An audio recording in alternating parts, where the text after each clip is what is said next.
The sun burned relentlessly over the gray stones outside Windsor Castle, tourists buzzing like bees, phones held high. Amid the chatter and laughter stood one unmoving figure, Sergeant Thomas Grayson, a royal guard with an unreadable face and the posture of a marble statue. For years, Head stood there, unshaken by taunts, selfies, or even protesters. His job was simple: never react, never break. Until today, a sharp voice cut through the crowd. Not a tourist, not a prankster, but a man in a sharp suit, flashing a judiciary badge, demanding the impossible. Accusing Grayson of violating ancient protocols, threatening fines, public disgrace, career-ending penalties. But the judge didn't realize the man he was trying to make an example of wasn't just a soldier in a red tunic. What followed was a tense, escalating clash, not of weapons, but of wit, law, and authority. And the judge? He'd chosen the wrong man to challenge. Because beneath that bearskin cap stood someone with a secret, someone who knew the system better than those who claimed to control it. By the end of that day, the crowd wasn't looking at the judge anymore. They were looking at Grayson. The sun was scorching hot, heating the pavement in front of Windsor Castle to a white-hot temperature. The wind barely moved the air, and tourists from all over the world crowded in, trying to catch a shot of the impeccably standing guards. Some laughed, some tried to joke. Children waved their hands in front of the soldiers' faces, hoping in vain to get at least half a smile. Sergeant Thomas Grayson was as still as the stones on which he stood. His figure in a red uniform and a black bear hat merged with the history of the place, like a part of the castle facade. For years here, 10 years of service before that, special operations, Afghanistan, training to the point of exhaustion, it all boiled down to this moment: to stand, not to react. He liked the silence inside him. There could be chaos around, and he was the center of the storm. But something changed when a man in a dark blue suit, too neat for a tourist, appeared in the crowd. His haircut was straight, his movements were polished, and he was holding documents, the face of a man who was used to giving orders. He pushed through the crowd and shouted loudly, "This guardsman has violated protocol." The people around him fell silent, looking up. Several smartphones instinctively flew into the air. The man pulled out his ID, holding it up for all to see. George McClellan, District Judge of the Royal Court. His voice rang with confidence, "And I have just witnessed a gross breach of military discipline." Grayson didn't flinch. His eyes were fixed in the distance. Only a slight muscle under his jaw tensed slightly. Just moments before, McClellan continued, addressing the crowd, the sergeant left his position without permission. "You all saw it, didn't you?" People looked at each other. Some nodded in the affirmative. A few seconds later, Grayson actually took a step forward when a woman suddenly fainted near a bench. He held her hand, nodding to a tourist to call for a medic. This lasted no more than a minute. The Royal Guards, the judge spoke even louder, are subject to clear rules. They have no right to leave their post, even in case of an emergency. If they do, they have violated the tradition, security, and reputation of the crown. McClellan pulled out a small notebook, defiantly opened it, and began to write something down. According to Article 17 of the Royal Military Regulations, he said with a smile, such a violation is punishable by a fine of up to £5,000 and disciplinary proceedings. The tourists were cautiously silent. A few cautiously picked up their phones and started filming. The atmosphere around Grayson thickened like a thunderstorm. But he stood there as if nothing had happened. The judge slowly approached, standing right in front of them, almost close to him. "Why don't you say something, Sergeant? Do you think your uniform will make you untouchable? Think again." Grayson could feel the crowd watching his every breath. His pulse did not change. He didn't respond. He waited. Because McClellan had just made a fatal mistake without realizing it. McClellan took another step forward, his expensive shoes clicking on the stone, almost touching the toes of Grayson's black boots. "Your silence, Sergeant, may be construed as an admission of guilt," the judge said coldly. He spoke loudly, so that the crowd could hear every word.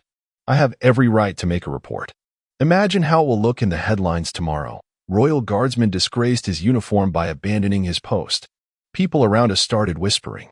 Someone was already quickly posting the video on social media. The judge felt this attention and seemed to feed off it. He continued, "Violation of the military chain of command. Undermining discipline.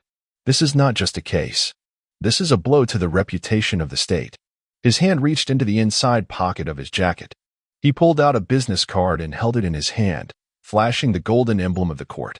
"I'll pass this on to the garrison leadership today." In the meantime, he leaned closer, his voice almost intimate, defiant. "I can recommend that you voluntarily file a report of violations. It will make things easier.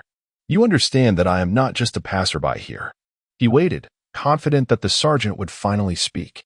But Grayson stood as still as ever. Only his eyes, cold, distant, looked off into the distance. A second, and then one of the tourists, a stout man of about 50, wearing a T-shirt with the emblem of the Royal Marines, stepped forward. "Excuse me," his voice was calm but firm. "You say that the soldier violated protocol. But I personally saw him save a woman. She could have died." McClellan turned his head, his eyebrows raised in surprise. "Are you an expert in military law, ma'am?" His voice rang with arrogance. "I am retired Major Harvey. I served for more than 20 years and have seen more than one regulation. And while you are here quoting some dubious rules, I see a soldier who did what common sense and honor dictate." This intervention stirred people up. Some nodded in approval, others agreed loudly. McClellan, however, did not back down. His gaze changed, his eyes became predatory, his lips tightened. He was clearly not used to being contradicted. "Military rules are not written for reasons of common sense, Major. They keep the state in order. Have you forgotten how the chain of command works? There's no room for emotion." He looked back at Grayson. "And you, Sergeant, if you don't answer me now," he clutched his business card so tightly that his knuckles turned white, "you're risking more than just your career. Disciplinary action, dismissal without pension, an official investigation. Do you think silence will save you?" Grayson didn't blink, but a shadow flickered in his eyes. He knew the crowd was waiting for him to break. The judge wanted to humiliate him in public. And the longer the silence lasts, the closer the moment of denouement. Only McClellan did not understand one thing. He had already crossed the line, and the sergeant had never played the short game. McClellan straightened up, the smile on his face thin and cold. "I'm sorry to hear that, Sergeant. You've been stubbornly silent. Do you think I can't act without your words? You're wrong." He pulled out his phone and defiantly raised it to his ear. "Yeah, it's me, Judge McClellan. There's been an incident on the grounds of Windsor Castle. A guardsman has left his post without permission. I intend to file a report immediately. You'll need your input." "Yes, get me the Ministry of Defense." The crowd fell into an uneasy silence. People stopped hiding their phones. On the contrary, all the cameras were already pointed at the stage. Major Harvey was pursing his lips, not taking his eyes off the judge. Grayson remained as still as ever. But something had changed inside him. He had been taught restraint, but he had also been taught to see his opponent's weaknesses. And here they were obvious. The judge finished his fake conversation, looked at the crowd with satisfaction. "Everything is formalized. By the evening, the command will receive my report. I recommend you prepare an explanation, Sergeant."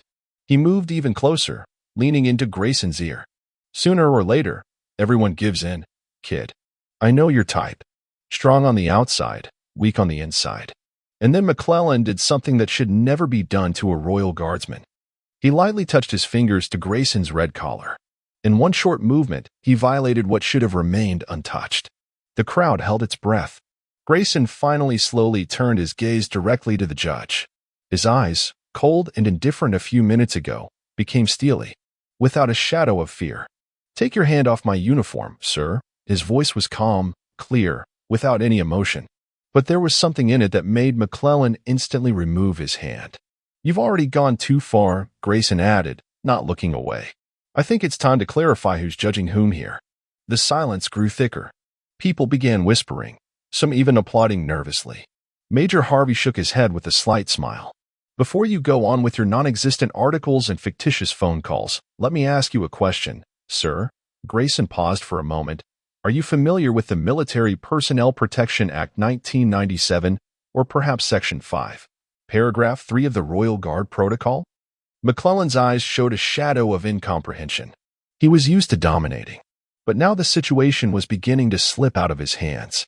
"I don't think so." Grayson spoke calmly, measuredly, but every word hit the mark. "Then let me explain. You didn't just cross the line. You erased it." The judge froze, not yet realizing that everything was just beginning. McClellan stood there, silently licking his lips. His eyes, which had been full of arrogance a moment ago, began to dart. He did not understand how he had lost the initiative so quickly. The crowd, which had recently been listening passively to his speeches, now looked only at Grayson. The sergeant stood still, but inside he was a precision machine. He summoned all the patience he had and spoke slowly and clearly. "You have just threatened me with non-existent articles, sir. But I am not just a guard standing here for a photo. Prior to my military service, I graduated with honors from the London School of Economics Law School. I specialized in military and constitutional law." There were gasps in the crowd. Major Harvey smiled, barely noticeable. The tourists continued to take pictures, clutching their phones tighter. Grayson paused and then added, "You cited Article 17 of the Articles of War. There is no such article. You've announced disciplinary action, threatened fines. But you have no jurisdiction over the army. This is a complete fabrication. You were manipulating the crowd under the guise of your position."